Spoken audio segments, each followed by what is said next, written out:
Many people are abandoning formalized religions while saying that the external rituals are simply missing any inner spirit or force, that they are simply empty and do not get to the heart of the matter. There is a keen insight here that is useful for those who wish to practice the yoga of devotion. It is in fact similar to the way Sri Krishna explained to Arjuna that it is not the outer form of the work that matters for the yoga of action, but the inner spirit with which it is being done. This same principle applies to the yoga of devotion. Bhakti yoga should arise from the heart, from the psychic being that aspires and yearns for a connection with the personal form of the divine. When it is naturally active, it has an intensity and focus that breaks through the barriers of the external consciousness and brings about the relation the seeker desires. If done without that inner living devotional energy, it becomes a meaningless ritual, devoid of force or any ability to bring about a change of consciousness.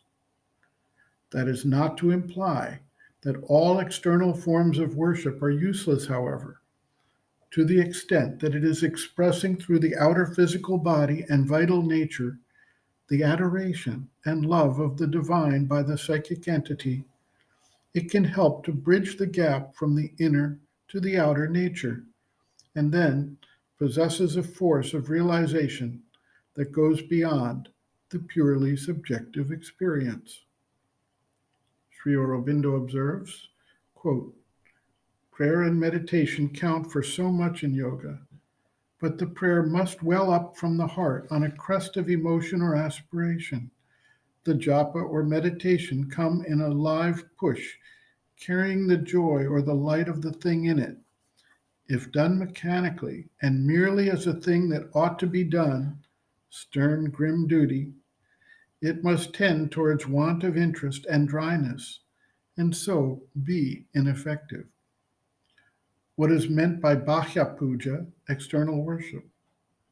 If it is purely external, then of course it is the lowest form. But if done with the true consciousness, it can bring the greatest possible completeness to the adoration by allowing the body and the most external consciousness to share in the spirit and act of worship. The deeper the emotion, the more intense the bhakti, the greater is the force for realization and transformation. It is oftenest through intensity of emotion that the psychic being awakes, and there is an opening of the inner doors to the divine. End quote. Reference, Sri Aurobindo and the Mother, Growing Within, The Psychology of Inner Development, Chapter 5, Growth of Consciousness, Means and Methods, page 102.